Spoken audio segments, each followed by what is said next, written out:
Hello friends, इसी chapter के पहले पार्ट में हमने पढ़ा था कि किस प्रकार या किस तरीके से एक बीज होता है, उस बीज के का स्ट्रक्चर किस तरीके का होता है, उस बीज को बढ़ने के लिए यानी उसको जर्मिनेट होने के लिए कौन सी कंडीशन चाहिए जो उसके फेवर में रहती हैं। आज हम उसके आगे का टॉपिक पढ़ेंगे, वो है dispersal of seed. The scattering of seed away from the mother plant is called dispersal of seed. एक बीज का अपनी मात्र पौधे से अलग हो जाना यानी दूर जाकर के एक सीड का बिखर जाना क्या कहलाता है? Scattering of seed, dispersal of seed कहलाता है। Dispersal of seed is necessary for the better growth of plants because if all the seed fell at one place, they would not get sufficient nutrients, water, sunlight and space to grow. जैसा कि हम जानते हैं कि अगर मान लीजिए कोई भी बीज जो है वो बिखरे और वो एक ही जगह पर सारे बीज एक क्लस्टर के रूप में जाके इकट्ठे हो गए, तो हर बीज को बढ़ने के लिए क्या चाहिए? पानी भी चाहिए, सनलाइट भी चाहिए, प्रॉपर प्लेस भी चाहिए और न्यूट्रिएंट्स भी चाहिए। अगर सारे बीज एक ही जगह पे गिर जाएंगे तो नेचुरली वो सारे प्रॉपर तरीके से ग्रोथ नहीं कर पाएंगे। इसलिए बहुत जरूरी है कि बीज जो है वो डिस्पर्सल हो उनका, यानी वो एक जगह से दूसरी जगह तक जाएं। We know that plants are fixed to soil and can not move on their own. ये बात भी हम बहुत अच्छी तरह से जानते हैं कि प्लांट तो चलते नहीं है, वो तो मिट्टी में जहां पर फिक्स है वहीं पर फिक्स रहते हैं।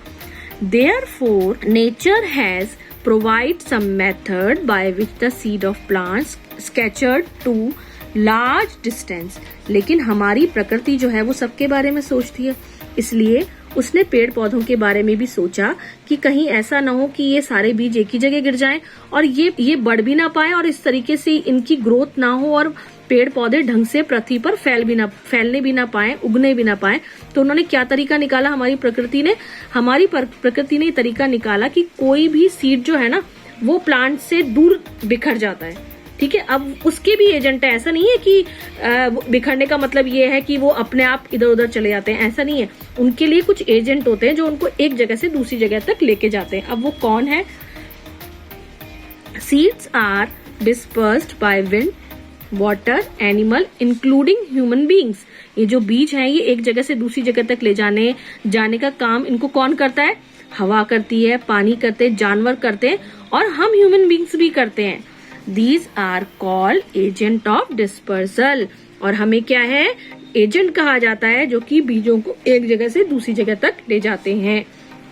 Some seeds get also dispersed by explosion of fruit। और कुछ बीज क्या होते हैं? एक्सप्लोजन, या फ्रूट का मतलब एक्सप्लोजन होना मतलब फटना। कई बार फल बहुत ज्यादा पक जाता है ना तो वो फट जाता है, आपने देखा होगा। उसकी वजह से क्या होता है? उसके बीज इधर उधर गिर जाते हैं। जैसे मटर में आपने देखा होगा, मटर की फलियां जो होती हैं वो फट जाती हैं और उस मटर के दाने एक जगह से दूसरी जगह पे फैल जाते हैं। अब हम बात करेंगे डिस्पर्सल ऑफ विंड। हवा से कैसा होता है? कुछ पौधे जैसे कि आपने देखा होगा मदार का पौधा होता है, हिप टैग होता है, या कॉटन फ्लावर आपने देखा होगा। बीज क्या होते हैं कि वो बहुत लाइट होते हैं, उनके बीज बहुत छोटे भी होते हैं और लाइट भी होते हैं, जो कि ऐसे पौधे होते हैं। तो ये क्या होता है? जब बहुत तेज हवाएं चलती है ना, हवा की वजह से ये बीज जो होते हैं वो एक जगह से दूसरी जगह पर चले जाते हैं और जहां इनको फेवरेबल कंडीशन मिलती है, जहां गर्मी मिलती है, जहां पे इन्हें सूरज की पूरी कैसे रोशनी मिले, पानी मिले और वो सारी कंडीशन जो कि एक पौधे को बढ़ने के लिए चाहिए मिलती है, वहीं पर ये पौधे ग्रो करने शुरू हो जाते हैं।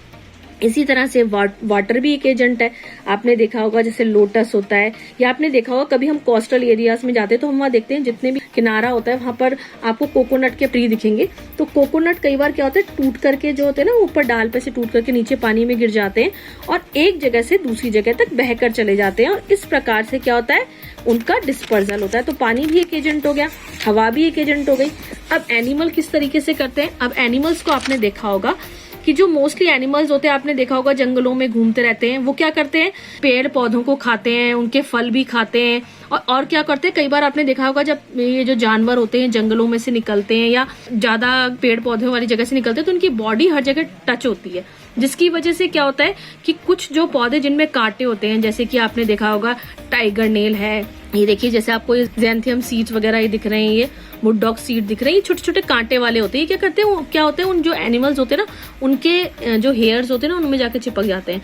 अब एनिमल्स क्या होता है, अब जैसे मान लीजिए कोई एनिमल है, उसने कोई भी फ्रूट खाया है, वेजिटेबल खाई, तो नेचुरली वो अपनी बॉडी के वेस्ट को बाहर निकालेगा। ठीक है, तो वो क्या करता है, जैसे खाया उसने, मान लीजिए एक जगह पे खाया और नेक्स्ट वो फिर अब उस खाने को पचाता हुआ किसी और जगह पर जाकर के वो एनिमल उसने जाकर अपनी बॉडी वेस्ट को निकाला, तो वहां पर वो सीड उसकी बॉडी में से बाहर निकल जाते हैं और जैसे ही उनको फेवरेबल कंडीशन मिलती है वहां पे ग्रो कर जाते हैं। तो एनिमल भी एजेंट हो गए। ठीक है, और इसी तरह से जब उनके बालों के अंदर वो जो हुक टाइप जो बीज होते हैं या उनका एक समझ लीजिए फूल होते हैं वो चिपक जाते हैं, तो क्या करते हैं एनिमल जब अपनी बॉडी को पेड़ों पर या पेड़ पर या कहीं पर भी रगड़ते हैं, रब करते हैं, तो वो वहीं पर गिर जाते हैं और आसानी से जब उनको फेवरेबल कंडीशन मिलती है वहीं पर ग्रो कर जाते हैं। और ऐसा क्या होता है, केवल एनिमल्स के साथ नहीं होता, हम ह्यूमंस भी करते हैं। जैसे आपके घरों में भी आपने देखा होगा, फ्रूट्स आते हैं, वेजिटेबल्स आती हैं। ठीक है, आप क्या करते हो, जो भी आपके खाने लायक चीज होती है आप उसे ले लेते हो, बाकी आप क्या करते हो, उसे फेंक देते हो, या कई बार बहुत सारे लोग जो होते हैं वो उनके बीज निकाल करके उनको सुखाते हैं, उनसे नए पौधे भी उगा लेते हैं। तो हम भी एक तरीके से एजेंट हो गए ना, क्योंकि हमने भी उन बीजों को रखा अपने पास और अपने जो है थोड़ी बहुत गार्डनिंग अपने आसपास करी, तो हम भी एक तरीके से एक एजेंट का काम कर रहे हैं।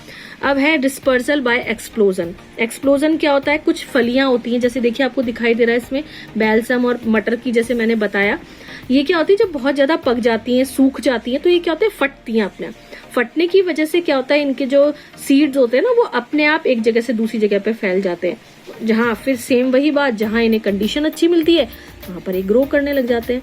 अब नेक्स्ट जो है हमारा टॉपिक वो है growing new plants from other parts of plant. अब अभी तक हमने पढ़ा था कि सीड से, बीज से किस तरीके से नया पौधा निकल रहा है, लेकिन हमें इस चैप्टर में ये भी पढ़ना था कि किस प्रकार केवल एक बीज ही सहायक नहीं होता नए प्लांट को जन्म देने के लिए, बल्कि प्लांट के अदर पार्ट्स से भी आप एक नए पौधे को उगा सकते हैं, जिसे क्या कहा जाता है, वेजिटेटिव प्रोपगेशन। सबसे पहले हम बात करते हैं कि किस तरीके से हम रूट्स की मदद से उगा सकते हैं।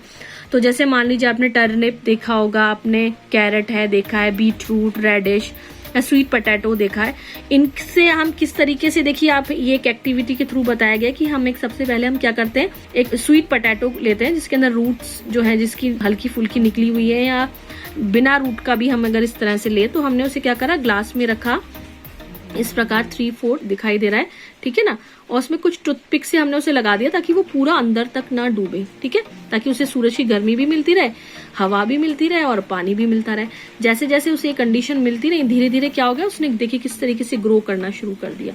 तो यानी क्या करा था हमने, इसके स्टेम से एक नया प्लांट हमने उगा लिया, एक नया रूट से हमने, some root can grow into new plants, नया पौधा उगना शुरू हो गया। ठीक है, ये तो क्या था, रूट्स के थ्रू था। अब हम बात करते हैं अंडरग्राउंड स्टेम, जो कि अंदर की तरफ, जैसे पोटैटोज की होती है। पोटैटो में आपने देखा होगा, अगर ध्यान से आप पोटैटो को, आलू को देखें तो आपको उसमें छोटे छोटे आईज जैसे कुछ छेद से नजर आते हैं, उसको पोटैटो की आईज कहा जाता है। अगर इसे कंडीशन आपने घर में भी कई बार अगर आप इनको ऐसी जगह पे रख देंगे ना, जहाँ प्रॉपर तरीके से थोड़ी गर्मी उनको मिल जाए, हवा मिल जाए, तो उसमें से आपने देखा होगा कई बार वो अंकुरित होने लग जाते हैं आलू, उसमें से हरे हरे से वो निकलने लग जाती हैं। तो इस तरीके से, और अगर आप इसे मिट्टी में दबा देते हो तो ये प्रॉपर एक नया प्लांट निकल जाएगा। ठीक है, स्टेम के थ्रू भी लगा सकते हैं, जैसे कि रोज है, देखिए रोज का प्लांट होता है ना, उसको अगर आप काट करके इस तरीके से लगाएं, उसको कटिंग इस तरीके से करें, तो हम इसकी स्टेम को यहाँ से हटा करके कहीं और दूसरी जगह पर लगा करके नया रोज का प्लांट भी तैयार कर सकते हैं। ठीक है, तो ये हमने सारी चीजें इसकी पढ़ी। ठीक है, अब लीव्स के थ्रू भी इसी तरह से हो जाता है कि लीव्स से भी कई प्लांट होते हैं जिनकी पत्तियों में से, जैसे बायोफिलियम एक प्लांट है, उसकी पत्तियों में से क्या होता है, अपने आप उसके किनारों पर से नए पौधे निकलने शुरू हो जाते हैं। ठीक है, स्पोर से भी निकलते हैं, जैसे कुछ प्लांट होते हैं ना, उनके अंदर जो है कुछ प्लांट ऐसे होते हैं, जैसे फन का हो गया, मोसेस हो गया, इनके अंदर कोई फ्लावर नहीं होता है। ठीक है, दे डू नॉट प्रोड्यूस, नहीं इनमें बीज होते हैं, तो आखिर इनमें किस तरीके से नया प्लांट निकलता है, they produce टिनी spores and each spores can grow into a new plant. इसमें छोटे छोटे देखिए स्पोर्स होते हैं, ये देखिए आपको दिखाई दे रहे हैं, इससे अपने आप नया प्लांट निकल आता है। ठीक है, अब है एग्रीकल्चर यानी खेती बाड़ी। खेती बाड़ी किस तरीके से की जाती है, आजकल हम देखते हैं कि हमारे डेली लाइफ में we eat different type of food including vegetables, fruit, pulses, meat, egg, etcetera. कई सारे तरीके का हम अलग अलग खाना खाते हैं, जैसा हमारी चॉइस होती है, जो हमें पसंद है। और अलग अलग तरीके के कपड़े भी पहनते हैं, मौसम के अनुसार कॉटन के पहनते हैं, वुलन पहनते हैं, अब तो मिक्स्ड फाइबर भी आ गया है। We get all this things from plant. बहुत सारी चीजें हमें प्लांट या एनिमल से मिलती हैं। To get these things in sufficient quantity, और ये बहुत जरूरी है कि ये चीजें हमें पर्याप्त मात्रा में मिलती रहे। A large number of plant and animal are needed. बहुत बड़ी मात्रा में हमें पेड़ पौधों की और जानवरों की जरूरत है। The mass production of plant, बड़ी मात्रा में पेड़ों का या पौधों का उगाया जाना क्या कहलाता है? एग्रीकल्चर कहलाता है। ठीक है, एग्रीकल्चर में देखिए कौन कौन सी एक्टिविटीज आती हैं। सबसे पहले प्लगिंग करना, यानी मिट्टी को जोतना ताकि मिट्टी हल्की हो जाए। उसके बाद क्या आता है आपका? मैन्यूरिंग, यानी कि आप उसमें मिट्टी को तैयार करते हैं, उसमें पोषक न्यूट्रिएंट्स डालते हैं, ठीक है ना, खाद वगैरह डालते हैं ताकि जो भी फसल आप उगाना चाह रहे हैं वो अच्छी उगे। उसके बाद आप एक अच्छी हेल्दी सीड को ढूंढ करके लेकर आते हैं, जो भी आप अपनी खेत में जो भी फसल उगाना चाहते हैं, और उसके बीज डालते हैं। इरिगेशन यानी सिंचाई करते हैं, कितना पानी उसको चाहिए, कहीं आप ज्यादा पानी ना डाल दें, ये भी सब हमें पता होना चाहिए। उसमें कीड़े ना लगे, इसके लिए हम उसपे जो है कीटनाशक का स्प्रे भी करते हैं। और जब वो फसल पूरी तरीके से तैयार हो जाती है तो हम क्या करते हैं? हार्वेस्टिंग यानी उसकी कटाई करते हैं। तो इस तरीके से ये सारा प्रोसेस होता है, और एक नया पौधा एक जो है हम अपनी खेती की फसल को तैयार करते हैं। Plants of the same kind, अगर हम एक ही तरह के प्लांट्स को एक बहुत बड़ी जगह पर उगा रहे हैं तो वो क्या कहलाती? क्रॉप, यानी फसल कहलाती। यानी अगर आपने गेहूं उगाया तो गेहूं ही होगा, चावल उगाया तो चावल ही होगा, वो क्रॉप कहलाएगी, पूरी तरीके से फसल बन जाएगी वो।